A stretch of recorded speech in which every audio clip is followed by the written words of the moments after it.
Judicial commission اجلاس سے پہلے جسٹس منصور کا ایک اور خط سامنے آ گیا۔ خط میں لکھا گیا ہے کہ رولز میں آئینی بینچ کے لیے ججز کی تعیناتی کا طریقہ کار ہونا چاہیے۔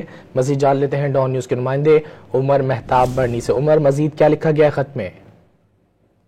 کورٹ کے جسٹس منصور علی شاہ نے سیکرٹری جوڈیشل کمیشن کو خط لکھا ہے۔ خط میں کہا گیا ہے کہ رولز میں آئینی بینچ کے لیے ججز کی تعیناتی کا میکینزم ہونا چاہیے۔ آئینی بینچ میں کتنے ججز ہوں گے اس کا میکینزم بنانا بھی ضروری ہے۔ خط میں کہا گیا ہے کہ آئینی بینچ میں ججز کی شمولیت کا پیمانہ طے ہونا چاہیے۔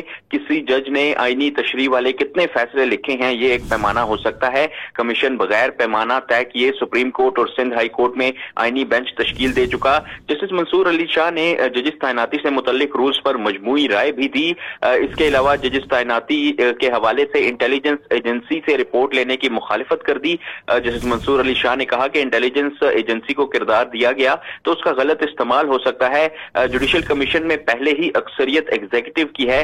26ویں ترمیم سے متعلق اپنی پوزیشن واضح کر چکا ہوں، پہلے فل کورٹ بنا کر 26ویں ترمیم کا جائزہ لینا چاہیے۔ خط میں مزید کہا گیا ہے کہ رولز پر میری رائے اس ترمیم اور کمیشن کی آئینی حیثیت طے ہونے سے مشروط ہے۔